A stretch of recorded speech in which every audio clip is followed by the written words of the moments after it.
Pronto, iniciamos então mais uma quinta-feira,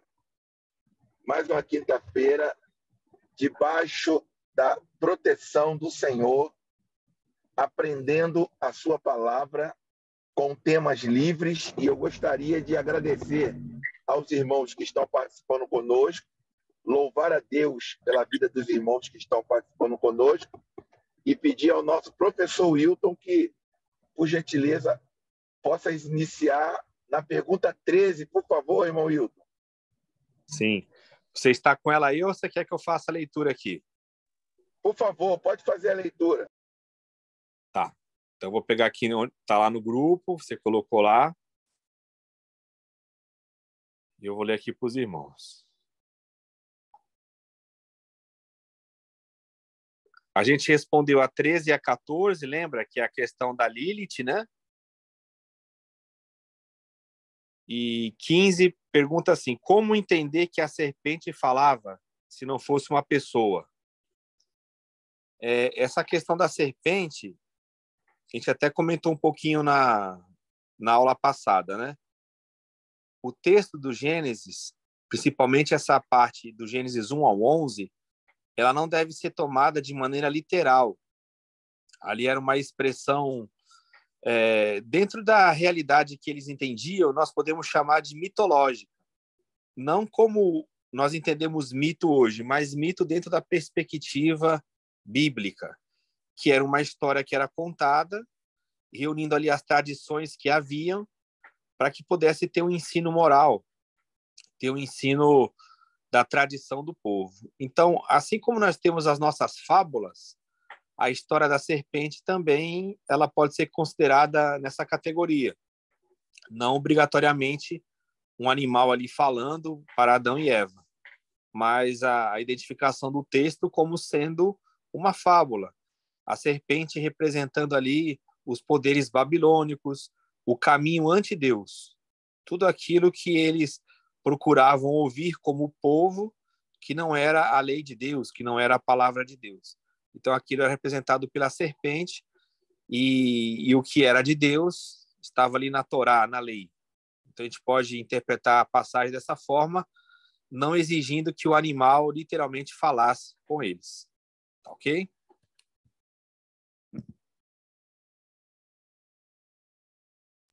Amém, irmão Wilton, amém. Ninguém tem nada para falar a respeito, vamos partir. Eu entendi muito bem. Vamos partir para a 16ª, não é isso? Isso. Ô, Isaías, Isaías, só um adendo aí. É que alguém me falou uma vez, mas se o papagaio fala, qual o problema da serpente falar?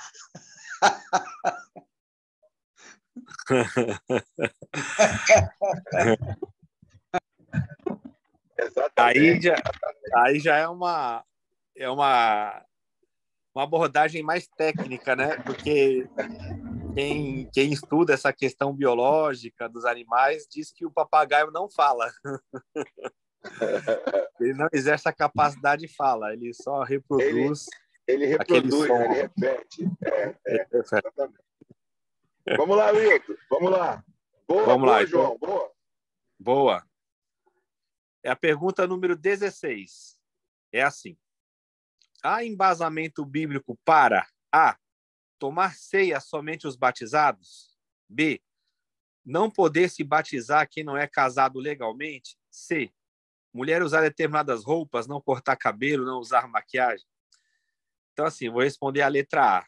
Tomar ceia somente os batizados? Essa é uma questão mesmo que causa polêmica, né? Mas se nós entendermos a ceia como sendo aquela refeição, né, bem ampla, diferente do que nós vemos hoje na maioria das denominações, não haveria necessidade do batismo. Mas se nós considerarmos a ceia como sendo uma reunião mais íntima, mais próxima dos irmãos, uma vida em fraternidade, é exigido pelo menos que as pessoas façam parte da comunidade. E para fazer parte da comunidade, elas são batizadas. E aí nisso surge uma outra questão. E as crianças, né? devem receber a ceia, participar do alimento, não tem nada proibitivo para isso. Se ela faz parte da família, se ela já é santificada pelos pais, não haveria problema de participar da ceia nesse sentido, da ceia como sendo daquela reunião do amor, o ágape, né, aonde era uma alimentação, diferentemente de como nós fazemos hoje, que é só um pedacinho de pão e um cálicezinho de uva ou de vinho. Não poder se batizar quem não é casado legalmente, essa questão do casamento legal, ela vai envolver muito papelada, cartório, né? Nós levarmos para o contexto bíblico, o batismo ele não exigiria isso. Isso já é mais uma regra denominacional. A própria questão do casamento em si, o que diz se a pessoa é casada não é o papel. O papel ele serve para as questões legais do país, da onde a pessoa vive, da localidade, mas o casamento bíblico é aquele onde um homem e uma mulher se ajuntam, né, em comum acordo. Então, deixará o homem seu pai e sua mãe, unir-se a sua mulher e serão dois uma só carne. Então, se nós vivemos num país onde exige-se um documento, onde para nós estarmos legalizados perante a lei do homem é necessário um papel, que nós venhamos a cumprir esse mandamento humano. Mas, diante de Deus, a pessoa, ela vive junto já, se ela tem essa relação de casado, diante de Deus ela é casada, não é o papel que casa perante Deus. Então, isso aí não envolveria a questão do batismo, né? Eu sei que tem algumas denominações que proíbem, mas a pessoa está falando assim com base bíblica. E o outro ponto é aquela questão de uso e costumes, né? Vaidade, maquiagem. Então, assim, a Bíblia ela é sempre a favor da modéstia. Então, desde que não cause escândalo, não há nenhuma imagem proibitiva, nem para mais, nem para menos. Então, o padrão bíblico é a modéstia. Se houver modéstia, não importa a roupa que se esteja usando, se usa uma maquiagem, se usa joia. O padrão sempre vai ser a modéstia. Paulo e Pedro, eles abordam essa questão e ali não há nenhum designativo de maquiagem ou não, de tamanho de roupa ou não, de modelo de tecido ou não.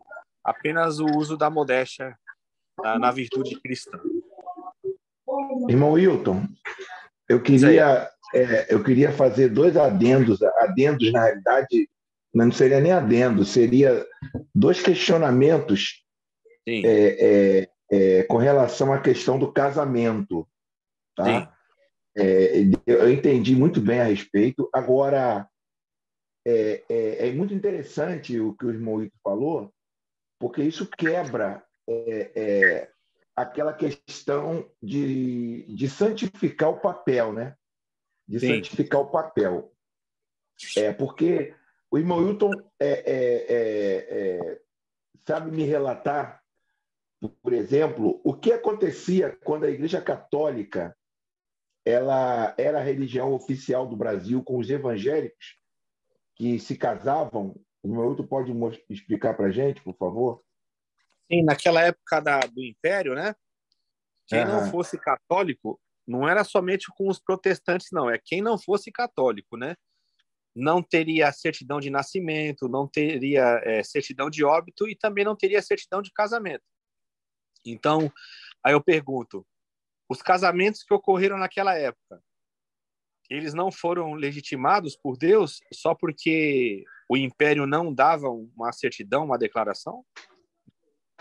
Você perceber, na Bíblia não existe uma certidão de casamento, tem certidão de divórcio, né, para garantir lá os direitos da mulher. Mas não tem um papel, não tem uma certidão de casamento. Então, isso é um regulamento humano. É claro, nós como cristãos, a gente, para não ter problemas legais, para a gente não escandalizar, a gente vai procurar cumprir isso, mas o papel em si não é ele que oficializa um casamento diante de Deus, né? Não é ele que santifica, como você bem falou, o casamento, porque o casamento é uma instituição divina. Amém, amém. As pessoas têm liberdades aí para perguntar. Eu queria só fixar o nosso horário, irmão Hilton, até 10h10, 10h20 no máximo, tá bom, irmão Hilton? Tá bom, Moisés, tá tranquilo. Tá bom, então. Beleza. E outra coisa, irmão Hilton, eu aprendi, quando eu era da Assembleia de Deus, que o homem, que a Bíblia diz em Juízes, que o homem não deve usar roupa de homem, usar roupa de mulher, nem mulher usar roupa de homem. Está no texto bíblico, não Sim. é? Está no texto bíblico. E lideranças usam esse texto como doutrina, que a mulher não pode usar calça comprida, e etc. Isso tem um peso na questão verdadeira da Bíblia, ou isso é o equívoco de quem usa esse versículo para se basear nessa doutrina? Uhum. Doutrina não, nesse costume, podemos dizer assim. Sim. Esse aí é o texto de Deuteronômio 22:5, né? Como você bem citou, que não vai achar roupa de homem na mulher, nem roupa de mulher no homem. O texto, ele parte de um princípio. Qual que é o princípio? Que homem deve ser visto como homem e mulher como mulher. Então, ali não existe especificação de roupa. Esses acréscimos foram colocados pelos homens, né? Especificar o que é roupa de homem e o que é roupa de mulher. Por exemplo, você fala assim, calça é roupa de homem. Mas se você olhar um homem hoje com uma calça legging, não vai dar certo, né? A pessoa fala, essa roupa aí não é de homem, é de mulher. Então, não é especificar o tipo de roupa. É uma vestimenta na qual você possa dizer que aquele ali é homem e a mulher é mulher. Então, não existe uma especificação. Buscou-se muito na questão do escândalo, né? Falar, a mulher não deve usar calça, porque calça é roupa de homem, a mulher tem que usar saia. Só que aí, depois, também não conseguiram determinar o tipo de saia, porque dependendo do corpo da mulher, tinha ali tipo de saia que escandalizava, né? Então, aí fica assim, saia, mas não pode ser apertada. O que é apertada para um, o que é para outro. Então, sempre vai ficar num padrão de designação daquele que olha, né? Daquele que regulamenta. E aí já sai do padrão bíblico. A questão de gravata, você sempre cita isso, né? As pessoas se preocupam com o uso da gravata, mas não se preocupam com a origem da gravata. Eu já vi regimento de igreja que coloca lá que a gravata tem que ter tantos centímetros, senão estaria fora da doutrina. Então, são regulamentos humanos, né? Que não passam do Amém. escrutínio. Amém, irmão Wilton. É bom deixar bem esclarecido aqui que a invenção da gravata ela veio para exemplificar o pênis, né? Veio para exemplificar a parte genital masculina. O poder do falo. O poder do falo, exatamente. Muito obrigado, irmão Hilton. Alguém tem mais alguma consideração ou podemos ir para a próxima? Vamos para a próxima, irmão Hilton. O Fran Sérgio colocou aqui no grupo, né, no chat. Todas as mulheres que usarem calças terão seu nome riscado no livro da vida, assinado doença religiosa. Muitas pessoas, né, foram excluídas da comunhão da igreja por diversos fatores que hoje já não são mais considerados, né? Televisão, refrigerante, roupa, né? Chapéu. Como o Francês citou, chapéu. Chapéu na feira. Eu conheci uma pessoa que ela tinha 50 anos de afastado do evangelho, porque ela foi excluída, porque na feira ela foi pega sem chapéu mesmo. Não é sombrinha, não. É o chapéu mesmo. Triste Sem isso, dúvida. né? Sem dúvida. Triste isso. Numa outra oportunidade, favor, eu falo para vocês como é que acabou o chapéu. Valeu. Outro dia eu falo para vocês como é que acabou o chapéu. Vamos lá, deixa eu ver a próxima pergunta aqui. É a 17. Por que alguns dizem que o batismo é válido só se for batizado em água corrente, rio, praia? Vocês estão conseguindo me enxergar assim? Porque se estiver vendo assim e eu me ouvindo, Estamos vai ficar bem. bom. Porque eu estou conseguindo Estamos ler bem, ao mesmo tempo. Tá bom, então. Tá bem, estamos assim, bem. Então. Por que isso acontece? Porque havia-se a crença lá que a bíblica, né? A pessoa lançava na Bíblia e dizia assim, olha, Jesus foi batizado no Rio Jordão. João Batista batizava no rio, então tem que ser água corrente.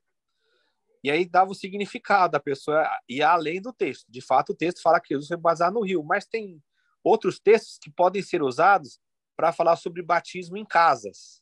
é polêmico, mas tem esse debate. Por exemplo, o batismo de Paulo. O Saulo foi batizado aonde? Num rio que tinha perto da casa. É possível que ele não tivesse rio, nem lagoa. Então, talvez ele foi batizado em casa. Mas, enfim, o pior não é a pessoa falar, não, é por causa do Rio Jordão. O pior era o argumento, que era usado assim. Tem que ser em água corrente, porque ao batizar ali, os pecados ficavam na água e o rio levava os pecados da pessoa. Então, assim, pode parecer absurdo, mas eu já vi explicações dessas, né? Então, falar, a gente não batiza em tanque, porque senão o pecado ficaria ali. Lembrando que nossos pecados não ficaram na água do batismo. O batismo é a simbologia, né? É um mandamento que simboliza a morte e a ressurreição com Cristo. Nossos pecados foram levados no corpo de Cristo, né? Então, vocês vão Amém. encontrar esse argumento é da água corrente por causa disso. Ah, porque na Bíblia foi no rio, tem que ser em rio hoje. Tal. O importante não é o local, e sim a fé, e sim o ato. Amém. E, Isaías, no Didaquê, dá todas as instruções com relação ao batismo, e, na verdade, o povo tinha que ser batizado nu, sem roupa, e derramado um óleo sobre a cabeça do batizando. Né? Já pensou se o costume viesse para os nossos tempos? Ia ser difícil, né? E o batismo era lá dentro da igreja mesmo, jogada água, tipo presbiteriano. Não havia essa questão de tem que ser no água corrente. É como o professor falou. Se for no rio, a água leva o pecado, mas se a água for parada, o pecado fica ali. É verdade. Tinha muita gente que acreditava nisso mesmo. Irmão Hilton, tem uma questão também interessante, de só o pastor batizar. Só o pastor batizar. Existem igrejas hoje que o pai batiza o filho e é um momento muito lindo. Eu estive olhando na IBAB, uma coisa linda. Os pais e as mães, né, no caso, vinham com os filhos e tinha um pastor dentro do tanque batismal. Poxa, uma coisa maravilhosa. Logo após o batismo, o pai submergia o menino, a menina, o filho, a filha. Olha que coisa linda, Wilton. Coisa muito linda. Muito. Mas amém. Pode seguir, se você quiser. Tá bom. A pergunta número 18. A Bíblia fala de cargos como presidente. Espera um pouquinho, Wilton. Espera um pouquinho, por gentileza. Me perdoa. O Gleidson não está conseguindo ouvir, Gleidson? Faz com a cabeça aí, eu estou te vendo. Faz com a cabeça, não está ouvindo, não, é?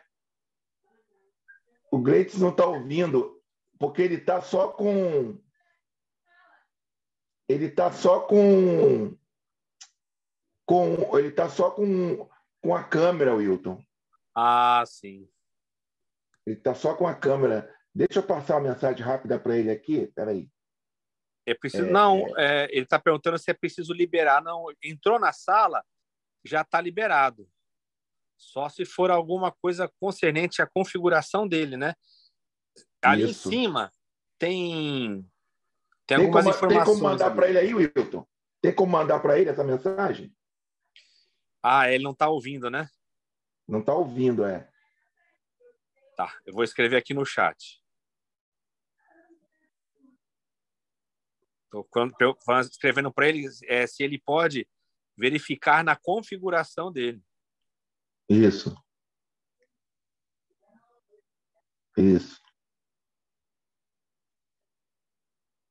Está aberto para todos.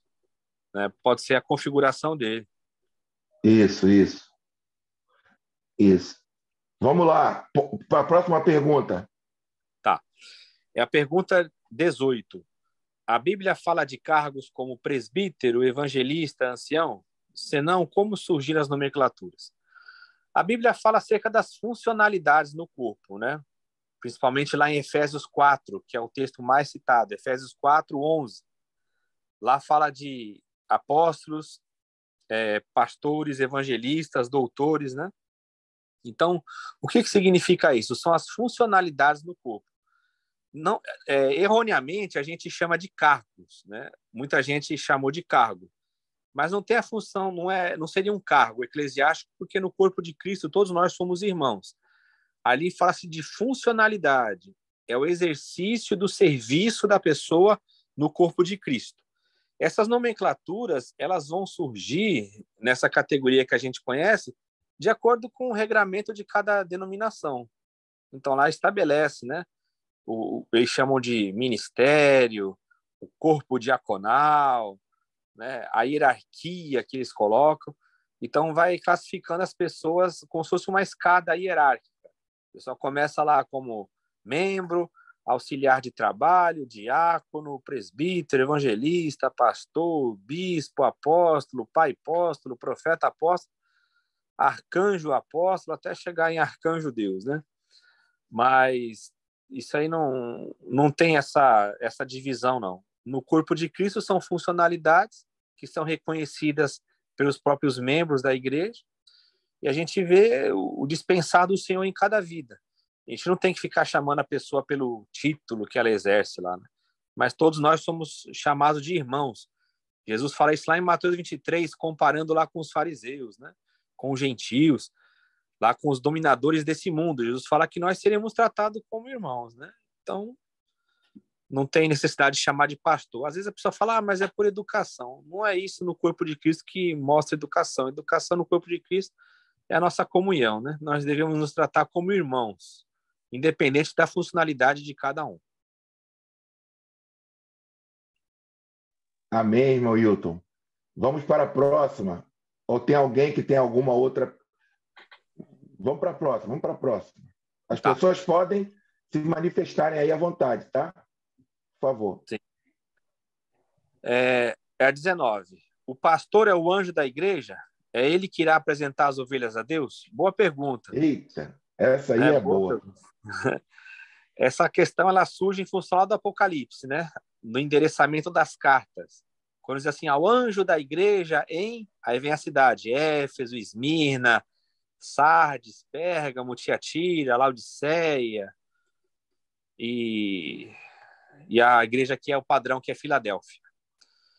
Então, com a nossa mentalidade de hoje, quando a gente vê assim uma carta endereçada a uma igreja, a gente já pensa na nossa estrutura hoje, das denominações, onde existe a figura do pastor-presidente, que é uma figura desconhecida na Bíblia. Não é o anjo da igreja não é o pastor, primeiramente porque naquela época não existia um pastor líder, né? Os irmãos maduros eram os anciãos, né? Os presbíteros, os mais maduros, e não tinha um cabeça ali. O cabeça da igreja era Cristo. Então, se o pastor não é o anjo da igreja, quem seria? Tem um comentário do Apocalipse, do Grant Osborne, escrito pela Vida Nova, que tem mais de 1000 páginas. É um comentário exegético, verso a verso. Eu até já mandei no grupo uma vez. Ele apresenta cinco respostas para essa pergunta. Quem seria o anjo da igreja? E ele chega à conclusão de que esse anjo da igreja ele seria uma contraparte espiritual, considerando o espectro do Apocalipse, que é um livro da Apocalíptica judaica. E na Apocalíptica judaica, o que havia a crença? De que a terra ela era capitaneada, tinha uma contraparte espiritual. Por exemplo, lá no livro do profeta Daniel, fala de quem? Do príncipe da Pérsia. Então, havia lá um principado que ficava na Pérsia. E na igreja, havia-se essa crença na Apocalíptica de que havia um anjo representativo em cada igreja. Então, para nós, parece uma coisa meio absurda, né? Imaginar que uma carta pode ser endereçada a uma entidade espiritual. Mas na visão do Apocalipse, essa entidade representava a igreja. Isso não é uma ideia difícil de acreditar perante o Novo Testamento, porque o próprio Senhor Jesus, ele fala acerca dos pequeninos, e ele fala que eles têm o seu anjo no céu. Lembra dessa passagem? Né? Ele fala que os pequeninos têm um anjo no céu. Daí também vem o conceito de anjo da guarda. Mas ele fala que não é um anjo que está do nosso lado, embora não seja contra esse entendimento. Ele fala que tem um anjo no céu. Se tem um anjo no céu, é porque ele exerce alguma coisa lá. Não seria algo, um anjo inútil. Da mesma forma que os pequeninos têm um anjo no céu, é possível que a igreja, segundo a visão apocalíptica, também tivesse uma contraparte espiritual. Por isso que ele escreve ao anjo da igreja, lembrando que anjo no Apocalipse, nas várias citações, nunca é uma pessoa. Lembrando também que anjo significa mensageiro. E no caso do Apocalipse, os mensageiros eram celestes. Ok? Boa, hein? Isaías, Por favor. Hilton, Oi? eu li um texto em que o autor dizia que quando o Satanás, né, se apresentou diante de Deus, lá estava a Assembleia de Deus, e que cada anjo, ali nessa Assembleia, cada anjo representava uma nação. E o Satanás, ele estava visitando as nações. E ali estavam os anjos de Deus como uma assembleia. Deus sendo presidente e os anjos prestando relatório a Deus do trabalho que eles fazem em cada nação. Eu escutei isso e falei, caramba, pô, os caras viajam pra caramba. Mas fazer o quê, né? No Antigo Testamento, Ezequiel, né? Ezequiel, não é isso? O Salmo 82 também fala sobre isso, né? Lembrando que no Antigo Testamento havia o conceito de que os deuses, eles tomavam conta dos países, né? Os próprios deuses. Deuses então, nacionais. O Deus é o Deus de Israel, tinha os deuses da Babilônia. Então, o texto, ele não é monolátrico, ele é um texto onde ele mostra a prevalência do Yahvé sobre os outros deuses. Então, no contexto daquela época, é bem interessante isso, ou considerar como sendo anjos, principados, deuses, é um texto bem amplo mesmo de debate, sem dúvida. Exatamente, Wilton.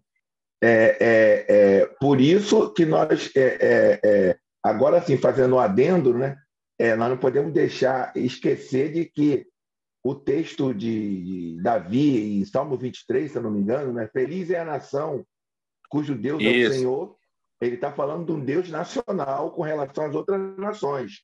Porque hoje esse versículo é bíblico, mas não é um versículo cristão. Não é? Uhum. É um versículo bíblico, mas não é cristão. Porque hoje não existe mais nação santa. Hoje a nação santa é a igreja do Senhor. 1 Pedro 2,9. Não é? Hoje em dia não existe nação santa, como muitos pregam aí, com fins políticos para enganar o povo. Hoje em dia, a nação santa é a igreja espiritual do Senhor. Então é bom deixar bem esclarecido isso. E outra coisa que o irmão Francésio riu aí, que eu já ouvi, muitos aqui ouviram, o pastor falar, eu quero estar com a mente com a mente limpa, com as minhas mãos limpas, que no dia que eu chegar diante do Senhor, com vocês, minhas ovelhas, eu quero apresentar vocês como anjos da igreja ao Senhor. Olha, o pastor presidente falava isso como se ele fosse um ser diferenciado. Ele que ia apresentar a igreja toda para o Senhor. Eu olhava isso na época da ignorância e falava, caramba, que poder que esse cara tem. Que poder que esse cara tem. Ele vai me apresentar o Senhor, olha só. Aí, quando se você congregou numa igreja que teve 15 pastores ao longo da sua vida, qual deles vai te apresentar? O primeiro, o último? Quem é? E os que foram excluídos? Aqueles que ele não apresentou, ele excluiu, ou a turma saiu da igreja? Como é que ele vai fazer? Aí o Senhor vai perguntar, e aquele que você excluiu? Aí entra na questão que nós já estudamos aqui, da autoridade espiritual e cobertura espiritual. Lembra isso, Wilton? Cobertura espiritual. Exatamente. Mas vamos lá, Wilton, para a próxima. Por favor. Pergunta 20. Posso dizer que quem não dá o dízimo está roubando a Deus, baseado em Malaquias? Não. Opa! Os dízimos lá do Antigo Testamento eram os impostos nacionais, né? Então, eram 3 dízimos, 2 anuais, 1 trianual a cada 3 anos, e a questão do roubo ali era a questão dos sacerdotes, em que eles pegavam dinheiro e não distribuíam na questão específica dos pobres, das viúvas, dos órfãos, daqueles que exerciam também no templo o seu serviço. Então, o ambiente de Malaquias não tem nada a ver com a nossa realidade hoje. O Novo Testamento é uma nova aliança, a nação de Israel já não é nossa nação mais, o padrão financeiro está lá nas cartas de Paulo, cada um contribua segundo propõe o seu coração, né, de espírito livre, não está vinculado a 10%, até porque ninguém dá o dízimo como 10%, porque dízimo não era um dízimo, trazei todos os dízimos, né? Então, hoje não tem mais como acontecer esse roubo a Deus aí nessa classificação de Malaquias. Graças a Deus, na minha igreja, nós nem lemos mais isso. Na minha igreja, não se lê mais esse livro, porque nós entendemos que Malaquias foi um livro diretamente, e se você ler com calma, você vai ver que é para os sacerdotes que estavam vacilando, né? A vacilação dos sacerdotes, não estavam cumprindo direitinho o que deveria ser, foi estabelecido por Deus. Vamos lá. Por favor, irmão Hilton, a 21ª. 21ª. A palavra crer significa ter crédito com Deus mediante ao ato do Senhor Jesus Cristo. A palavra crer no Novo Testamento significa estar unido a. Então, crer não é confessar apenas com a boca, no sentido de você ter um assentimento intelectual, de você ter entendido algo e você confessar. Não, o confessar com a boca é confessar a união. Crer no Novo Testamento é isso. Lembra que Tiago fala? Você acredita em Deus? Você crê em Deus? Faz bem. Até os demônios creem e estremecem. Então, crer não é saber que existe, não é falar assim, eu acredito sim. Não é ter crédito com Deus, porque os demônios estremecem também. Então, crer é estar unido a. Satanás sabe que Deus existe, os demônios sabem que Deus existe, mas eles não estão unidos com Deus. Bom, muito bom. 22ª, é isso? Isso. Olha, eu não entendi. Bom, Hilton, tá muito bom, estou gostando, hein? Eu vou pedir o apoio de vocês porque eu não entendi a pergunta. Diz assim, quantos anos Jesus ficou no mundo? 1 ano ou 3? Eu não entendi. Talvez esteja falando do ministério de Jesus. Eu acho que é no mundo, no público, né? Podemos dizer assim, né? No público. O ministério dele é 3 anos e meio, né? Se for isso, é 3 anos e meio. Foram 3 anos e meio, né? O ministério Exato. dele, né? De 1 a 30, nem livro apócrifo fala sobre esse tempo de Jesus? Fala. De 1 a 30? Fala, principalmente da infância, né? Uhum. Fala daqueles milagres absurdos lá que ele fez, que ele brigou com o menino, aí depois curou o menino, que ressuscitou um passarinho, aquelas coisas. As falácias. Para quem quiser... Porque, professor, a gente tem o Cristo, a presença dele aos 12 anos ali, e depois some do mapa, e tem até uma teoria de que ele foi para a Índia, ele aprendeu os ensinamentos da Índia, e depois que ele aparece, quer dizer, o ministério dele começa a partir dos 12 anos ou na volta dele, no reaparecimento dele, porque houve um vazio aí, né? Para onde ele foi, o que ele fez, ninguém fala nada, né? A gente fica sem saber. O vazio, teologicamente falando, dentro das fontes cristãs, o vazio é o trabalho dele, né? Ele segue a vida ali trabalhando, assume a casa, porque o José falece, então ele assume a casa até chegar na fase adulta, onde ele vai exercer o seu ministério, né? Então seria uma vida de trabalho normal. De fato é curioso mesmo, né? Porque Jesus ele deve ter avançado durante esse período, né? Até ele chegar a essa fase adulta. Se com 12 anos ele já sabia responder, segundo Lucas, então ele deve ter um avanço considerável ali. Mas como é aquela questão, por que não tem isso, né? Tem gente que fica preocupada, por que não aparece dos 12 aos 30? A gente tem que lembrar que os evangelhos, eles não são relatos biográficos de Jesus, né? Você bem sabe, João. Os evangelhos, eles são instrumento de catequese, eles servem ali para tirar as dúvidas da comunidade com relação a Jesus. E essa faixa etária dos 12 aos 30 não era de interesse daquelas comunidades, né? Não havia algo ali que pudesse acrescentar nas dúvidas dele. Então, Amém. professor, e aí nesse vazio aí, Jesus aí já tinha assumido que ele seria o Cristo que morreria na cruz? Quer dizer, será que namorou? Será que casou? Será que teve esposa? Entendeu? É todo esse questionamento que podem surgir, porque há esse vazio histórico, né? Sim. Da historicidade da vida dele. Quando ele aparece, ele já Ele aparece. leu Isaías, né? Ele leu Vai morrer na Isaías. cruz. Ele leu Isaías, Hein? né, Hilton? Ele, com 12 anos, leu o texto de Isaías, que já dizia o que ele seria, né?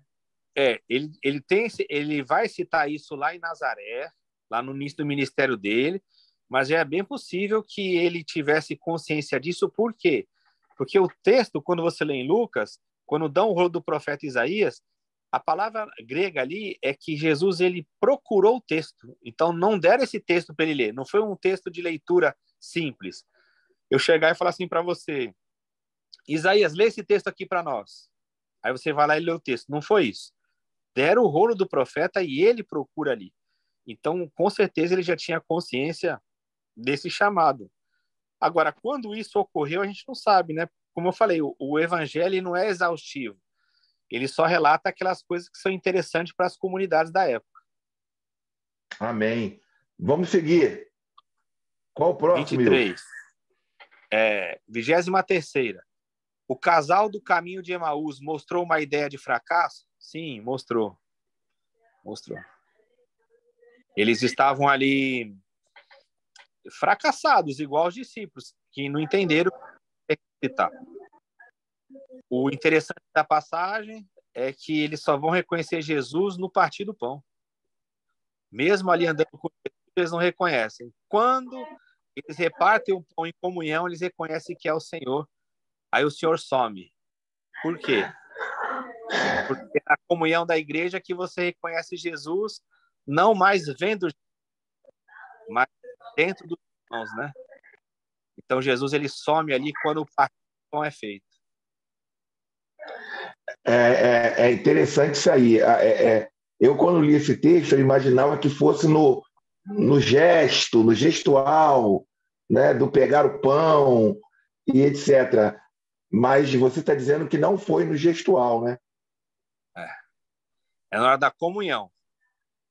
Quando eles estão ali em comunhão, dizer que é o Senhor não está mais entre eles. Na verdade, o Senhor está entre eles, mas não está mais fisicamente entre eles. Então, e também parece que eles veem que Jesus fez as promessas e fracassou ao prometer e agora sumiu, morreu. Né? Pô, como é que alguém que se apresenta como um salvador morre e deixa eles na mão, né? Desacreditaram. Porque é um casal, né? Então, é porque eles tinham aquela consciência do Messias popular, né? Do Messias ali que eles pregavam, que iria destruir o império, que iria avançar. Depois só que eles foram entender o que era isso, né? Por isso vem a questão da crise de João Batista, né? Exato. João Batista, ele imagina aquele Jesus que viria para libertar ele do Império Romano, quebrar tudo, aquele homem poderoso, e Jesus manda avisar, pergunta lá, será que é esse mesmo? Ou esse Jesus mesmo aí que está curando, está salvando, está tocando em pessoas mortas, alguma coisa está errada, não é?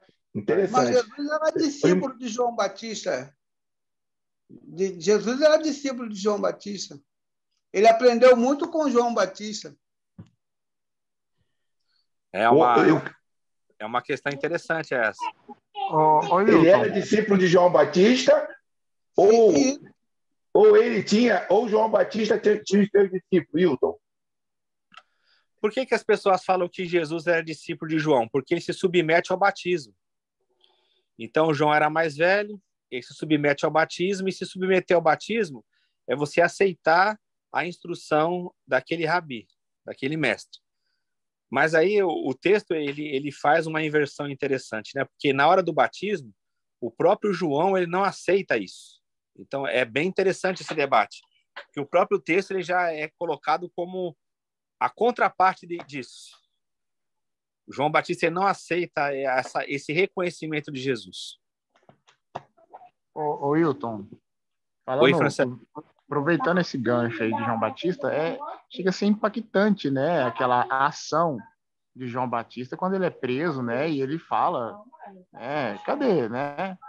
O Jesus aí, né? E é muito impactante isso. Um cara que batizou Jesus, que ele nasceu cheio do Espírito Santo desde o ventre da sua mãe. Ele era um cara cheio do Espírito Santo, né? Não era qualquer pessoa, não era uma pessoa vazia, um ímpio nem nada. Era uma pessoa que praticava algo assim diferente dos demais da sua época.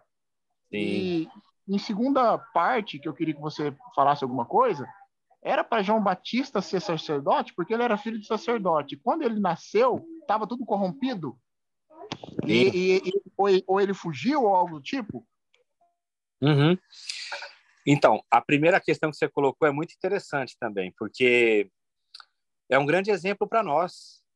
Quando a nossa ideia acerca da ação de Jesus, ela não é realizada. E aí vem a frustração, né? É muito interessante. Um homem daquele, com uma envergadura espiritual daquela, ele teve seu momento de fraqueza, mostrando que ele era humano, né?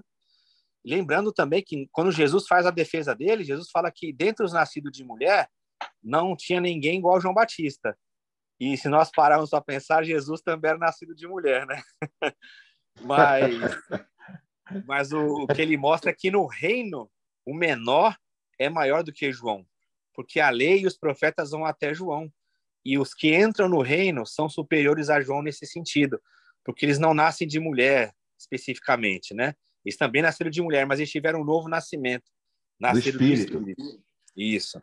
Então, assim, é uma grande lição para nós quando Deus não atende às nossas expectativas, né? Para a gente não ficar frustrado e nem achar, será que Deus está agindo mesmo? Será que está acontecendo? E o segundo ponto é mais interessante ainda, teologicamente falando, né? Porque ele era a bola da vez, vamos chamar assim, porque o sacerdócio lá está corrompido, ele cumpre porque ele é da família sacerdotal, e na realidade ele é o sacerdote de Deus, porque ele fala assim, eu sou a voz do que clama no deserto. Quem é que está clamando no deserto? Não é João, é Deus. Ele está sendo a voz de Deus no deserto. E a comprovação de que ele era o sumo sacerdote de Deus é porque os sacerdotes no templo, eles apresentavam o cordeiro anualmente. E João Batista apresentou o Cordeiro de Deus. Ele falou assim, eis aí o Cordeiro de Deus que tira o pecado do mundo. Então ele está sendo o profeta e o sacerdote de Deus no meio daquela geração corrompida. Ele é quem apresenta o verdadeiro Cordeiro, né? E não os sacerdotes que estão no templo. Tremendo isso, né, Francesco? Forte, né, cara? Forte, hein? Falando dessa voz do que clama no deserto, eu nunca esqueço disso. Um amigo meu, ele falou para mim, sabe? Ele é pregador, né? E ele falou assim para mim, Francesco, nós temos que ser essa voz que João Batista falou, uma voz. Aí ele falou assim, sabe por que temos que ser uma voz, Francesco? Porque uma voz, ela não tem rosto, não tem nada, é apenas uma voz. Ninguém precisa saber quem que é você não precisa de reconhecimento de nada, cara. Você só precisa ser uma voz do que clama no deserto. E João Batista foi isso, né? Ele não se importou por nada, cara. Muito bom, viu? Legal. Agora esse detalhe é tremendo. Do que? Eu sou a voz do que clama no deserto. Isso. Olha que coisa linda. Eu não tinha atentado para esse detalhe, Hilton. Sim. A gente lê tanto esse texto, mas esse detalhezinho. Eu sou a voz do que clama no deserto. Isso. Coisa linda. Deus não estava mais clamando no templo, Deus estava clamando no deserto. Coisa linda, coisa linda. Gente, vamos agora dar uma pausa de um minutinho para nós falarmos a respeito de abençoar o nosso professor, né? Os irmãos sabem que o nosso professor Hilton, ele se predispõe, sempre está aqui toda quinta-feira, sendo usado por Deus, para que nós cresçamos no conhecimento do Senhor. E eu agradeço a você que priorizou hoje estar aqui nesse lugar para aprender. E nós contribuímos com a vida do irmão Hilton com o nosso dinheiro. Abençoamos ele com a quantia. Essa quantia, o Espírito Santo, ela toca no teu coração para que você possa abençoá-lo. E nós abençoamos ele pelo Pix. Queria que você pegasse a sua caneta e anotasse o Pix, para depois não ficar ligando para mim, tá, João? João me liga direto. Cadê o Pix, professor? Cadê o Pix, professor? Então, anota aí, por favor, o Pix, professor. É 285-753-398-50. Repetindo, 285-753-398-50. É o Wilton Chine, o professor. Se você quiser fazer uma transferência bancária, esse Pix é o CPF dele, tá? Que eu falei. Se você quiser fazer uma transferência bancária, é agência 2862, dígito 2, que é o Banco do Brasil, agência 2862, dígito 2. A conta corrente é 29.824, dígito 7, Banco do Brasil. Conta 29.824, dígito 7, Banco do Brasil. Amém. Contribua, porque você vai estar contribuindo na vida do homem de Deus que Deus chamou para o ensino da sua palavra. Né? O mestre hoje, como eu sempre digo, que é tão... o mestre hoje na igreja atual é um leproso, né? Aquele que dá o ensinamento na igreja, ele é um leproso, porque as lideranças não querem que a igreja adquira o conhecimento. A liderança quer manipular, infelizmente, não todos, mas a maioria dos líderes querem manipular o povo. Então, eles jogam o mestre, que é uma função bíblica no corpo de Cristo, para escanteio. E as pessoas priorizam louvor, priorizam culto de revelação, culto daquilo, culto público, mas o culto da palavra, do ensino, ele é esquecido, porque melhor ficar com o que já está aí, com as tradições, do que com o que a Bíblia verdadeiramente fala. Professor, por favor, vamos lá para a próxima? Vamos. 24. Jesus, quando clama, Deus meu, por que me abandonaste? Tá me ouvindo aí direitinho? Tá, né? Bem. Tá. Mostra que ele não estava preparado? Não, ali é uma citação que Jesus faz do Salmo 22, no momento de angústia, né?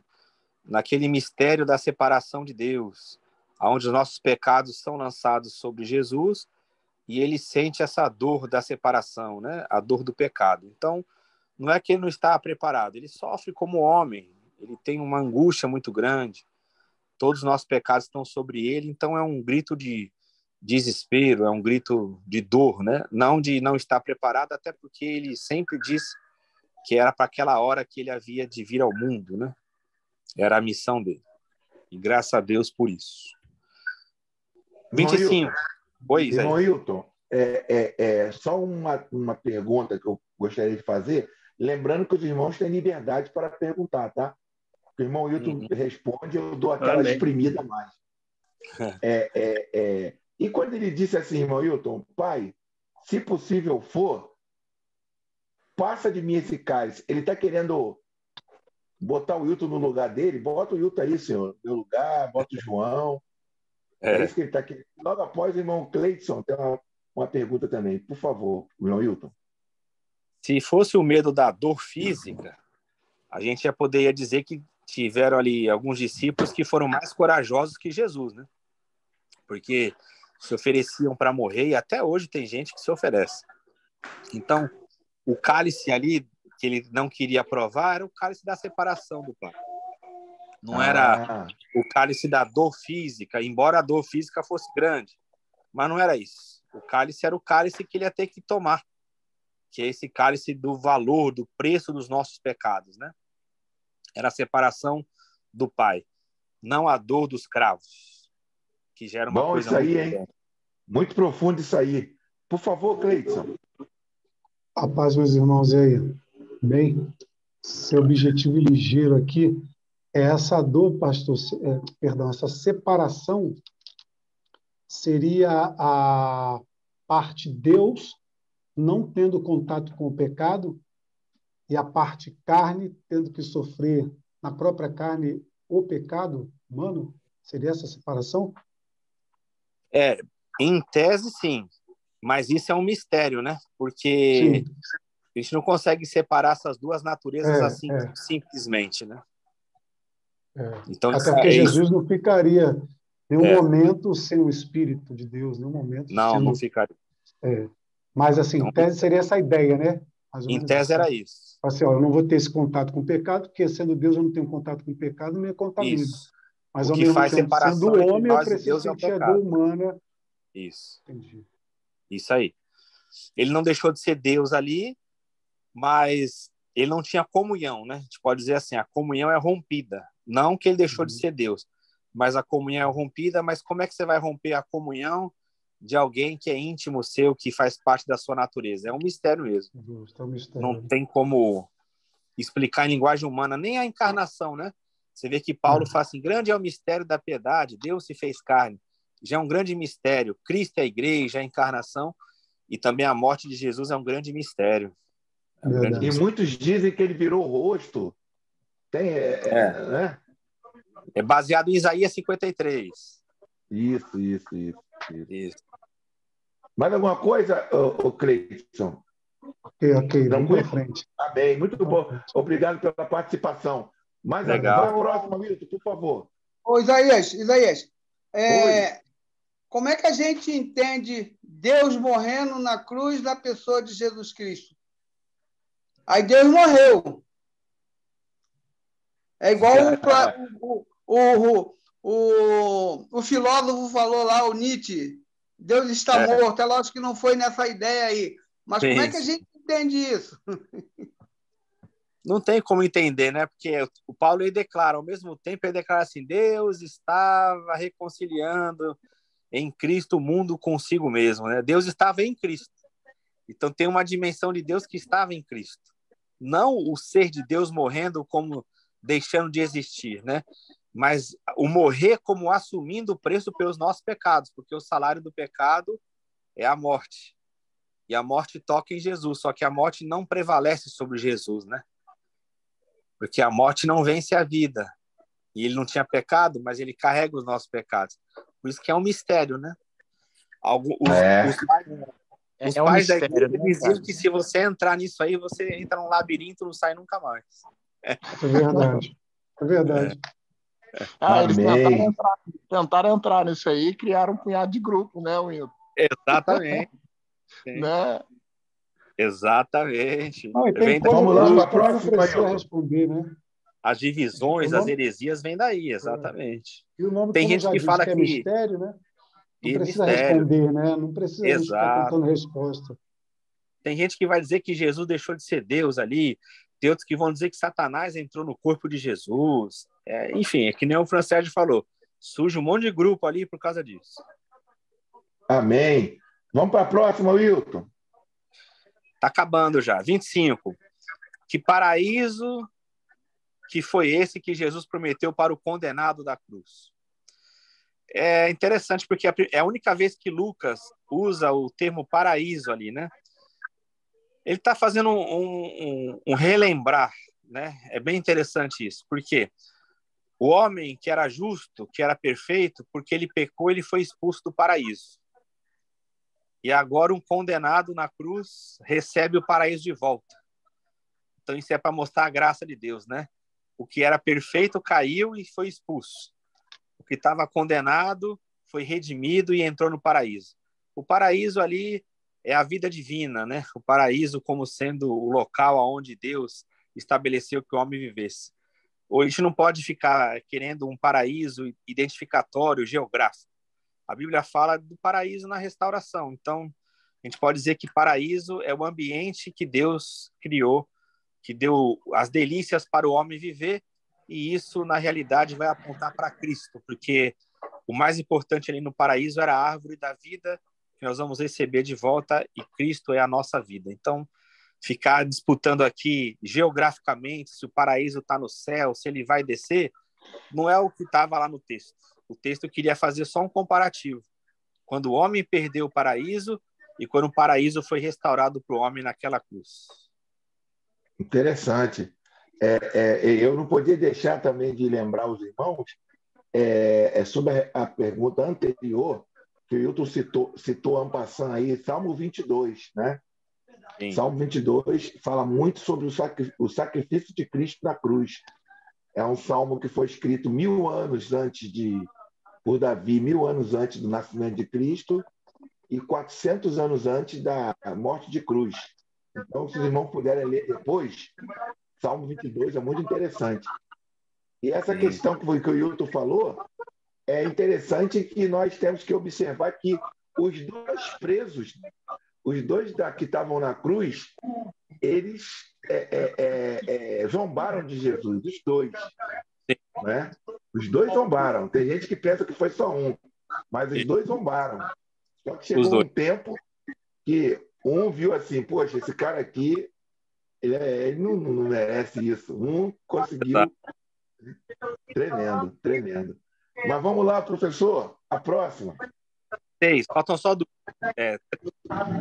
26. Por que os caras eram ladrões? A tradução, talvez, melhor seriam como criminosos, né? Criminosos. Mas também a palavra ladrão pode ser aplicada ali. Mas, de fato, se fosse traduzir hoje, talvez o termo criminosos ficaria melhor do que ladrões.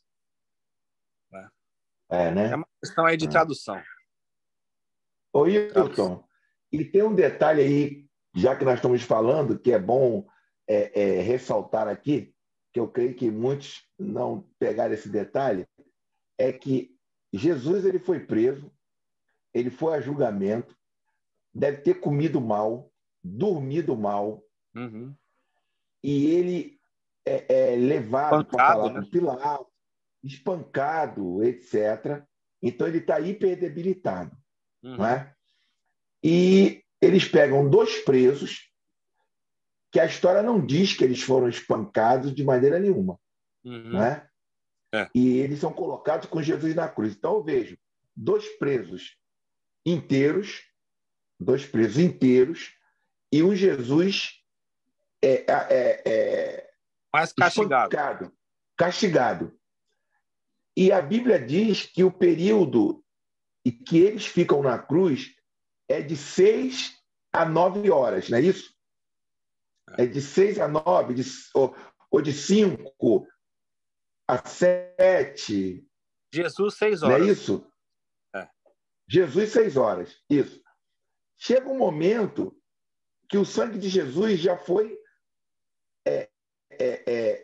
espargido, o sangue de Jesus. Ele já cumpriu, não é isso? Furaram ele, então ele já cumpriu ali. Sim. A pergunta que eu quero te fazer, a Bíblia diz que quando ele diz para um preso que se arrepende, Senhor, lembre de mim quando entrar no terreno, o Senhor fala, hoje mesmo estará comigo para isso. A Bíblia diz que imediatamente, eu posso estar equivocado, imediatamente Jesus entrega o seu espírito. Jesus estava esperando só aquela última alminha ali para ele se entregar, que ele poderia ter se entregado antes. Ele poderia ser... Foi na cruz, furou. Ali ele, Pai, em tua mão entrega o meu espírito. Se lixar para aqueles dois que estavam do lado dele ali. Me explica, por favor, se você lembra essa parte. Então, os ditos na cruz, né, os 7 ditos, eles precisam ser colocados todos dentro da sua referência nos evangelhos. Nenhum evangelho cita cronologicamente os 7 ditos. Até que João encerra como está consumado, Lucas fala, na tua mão entrego o meu espírito. Então, para Lucas, esse fato é importante verdadeiramente, isso que você colocou. Porque para Lucas é a restauração do paraíso e é a conclusão da tentação. ele não desiste e restaura o homem. Então, para Lucas, esse fato, de fato, é importante. Fazendo aquele exercício que a gente fala. Lendo ele em Lucas, a gente pode chegar a isso. Mas não dá para afirmar que, cronologicamente, foi isso que aconteceu. Porque Entendi. se você somar os 4 evangelhos, não bate. Porque cada um vai enfatizar o aspecto mais relevante para a sua comunidade. Então, para Lucas, de fato, é isso. O exemplo claro disso é as tentações de Jesus lá no início. Mateus 4 e Lucas 4. A ordem está diferente. Se você pegar a ordem de Lucas, a última tentação é o pináculo do templo em Jerusalém. Porque Lucas é a caminhada do Jesus missionário até Jerusalém. O que ele quer mostrar? Falar, o embate final é em Jerusalém. Não é os reinos desse mundo, que para Mateus é o reino desse mundo. São os reinos desse mundo contra o reino de Deus. Depois da tentação de Jesus, o que vem em Mateus? O Sermão do Monte, que é o reino de Deus. Monte, é. Isso. É. Então, para Mateus, o embate é reinos do mundo contra o reino de Deus, ou o reino de Deus contra os contra-reino, né?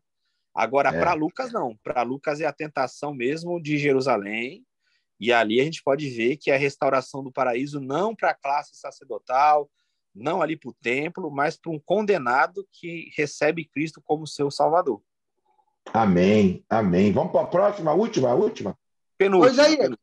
só nesse ponto aí, eu não sei se é do tempo de vocês, mas é do meu tempo.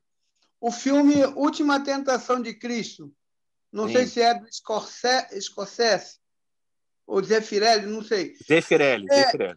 Zeffirelli, ele mostra ali nesse filme, ela de uma ficção, de que ao ir à cruz, Jesus já cumpriu, né, a ideia de morrer na cruz. Então, foi a cruz. Aí, ele já não precisava morrer, né, no filme. Aí, um anjo, né, aparece lá, tira ele da cruz e ele continua vivendo a vida normal como um homem comum, tem filhos, casa, porque a promessa foi até a cruz. Depois que foi até a cruz, não precisava mais nada. Então, ele continua vivendo a vida dele, e a questão do ressuscitar. Do ressuscitar é apenas uma figura de linguagem. Aí, no filme, aparece o Paulo dizendo, não, quem é aquele lá? Aquele ali é Jesus, que morreu na cruz. Ué, tá vivo? Tá. Ah, mas se tiver que matar de novo, eu vou matar, porque a mensagem tem que ser essa. Jesus morreu na cruz. Eu não sei se vocês se lembram desse filme. Sim. É uma versão mais cômica aí do Código da Vinci, né? Eu estou num estudo aqui, daqui a pouco eu falo contigo. Tá legal. Por favor, Hilton, a próxima, por favor. A penúltima, né? Uma vez que Gênesis 1 não fala sobre a criação do mundo, mas sim de Israel, há alguma passagem bíblica que fale sobre a criação do mundo? A gente pode jogar lá em Colossenses, que fala que todas as coisas foram criadas por meio dele, né? E para ele e nele. Então, tudo que foi criado para atender o intento do Pai, que era fazer com que essas coisas girassem em torno de Cristo, que se resumisse em torno de Cristo.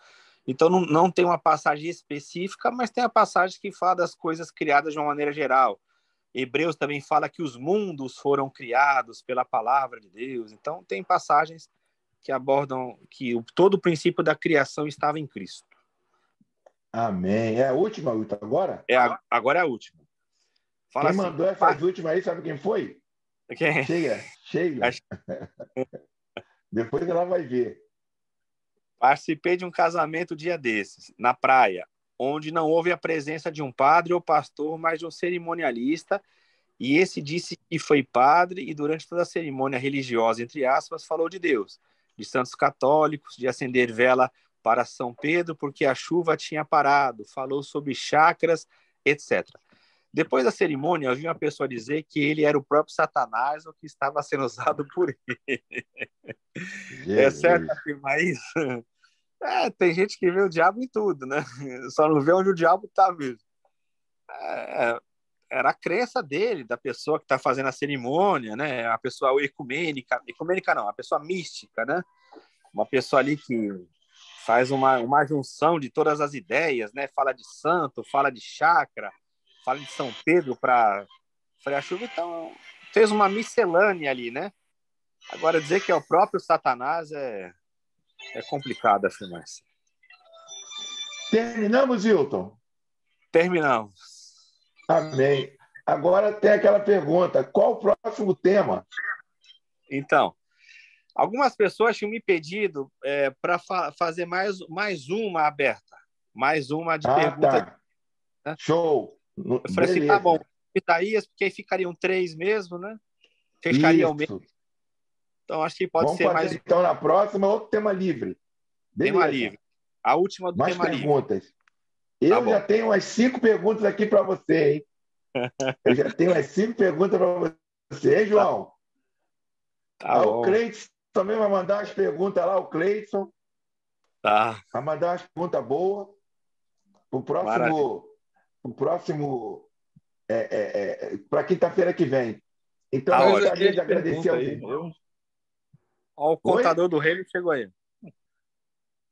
Ô, contador do reino! Ô, Isaías, eu vi que só tinha 12 pessoas, eu cheguei para ficar 13 pessoas. Exato. Engraçadinho. O Gleidson, o Márcio, o Gleidson saiu lá de Brasília, o Gleidson, está na área. Ah, que bom, que bom. Maravilha. Que benção. Então, irmão Hilton, louvamos a Deus pela sua vida, louvamos a Deus pela vida dos irmãos. Lembrando os irmãos que todos os nossos estudos aqui, tem um amigo meu chamado Vani, que o Cleiton conhece, o Vani. Ele é apaixonado, ele está comendo ali no YouTube, ele está ali divulgando no YouTube os estudos. Os irmãos podem entrar no YouTube lá, Isaías Campos dos Santos. É o nosso grupo, onde todos esses estudos ficam armazenados. Os irmãos, no momento de lazer, no momento de tranquilidade, de estudarem, se existem, quem criou o mal, existe cobertura espiritual, quem é o 666, e essas perguntas todas aí interessantes que nós aprendemos à luz da palavra de Deus. Então, gostaria de agradecer a participação dos irmãos, em especial da irmã Sheila e do irmão Hilton e de todos os componentes aqui que já estão com carteirinha aqui nessa igreja, né, Wilton? Sim, sem dúvida. Que se reúne aqui. Eu louvo a Deus que o irmão Gleidson possa aparecer mais vezes, com essa participação especial aí, sempre acrescentando, benção. Amém. Tamo junto. Benção. E vamos orar para agradecer? Vamos orar? Senhor, te louvamos nessa noite por termos estado nesse lugar aprendendo a tua palavra. Colocamos, Senhor, no teu altar a vida de todos os componentes aqui desse grupo que participaram nessa noite, aprendendo a tua palavra, pegando mais musculatura espiritual, porque a tua palavra nos fortalece. Eu te peço um agradecimento especial pela vida do nosso professor Wilton, Senhor. Cuida dele. Amém, cuida Jesus. Da família dele. Cuida da saúde dele, principalmente, Senhor. Amém, Jesus. Para que ele possa estar mais vezes, mais tempo nessa terra, ensinando, Senhor, fortalecendo a tua igreja com a ação do teu Espírito Santo. Amém, Guarda Jesus. a nossa irmã também, Senhor. Guarda a irmã Sheila, dando saúde, guardando a casa dela, o seu emprego. Por favor, Jesus. João Carlos, todos, irmão Cleiton, o irmão Márcio, todos que estão aqui, a irmã Cissa, a irmã Jacira, todos, por favor, Jesus, cuida de todos, por gentileza. Nós te pedimos, em nome de Jesus, te agradecemos. Amém e amém. Gente, está terminado amém. Em nome de Jesus. E logo, logo, o irmão Wilton vai colocar lá mais um estudo abençoado para nós lá. Tá bom? Amém. Vou para Brasília agora. Vou lá para a cantina de Brasília lá agora com o meu aipim. Coisa boa. Melhor parte agora, hein? Depois do espiritual tem que ter essa aí. Tem que ter essa aí. Tem que ter. É isso aí. Vamos nos reunir na cantina lá em Brasília agora. Coisa Vamos lá.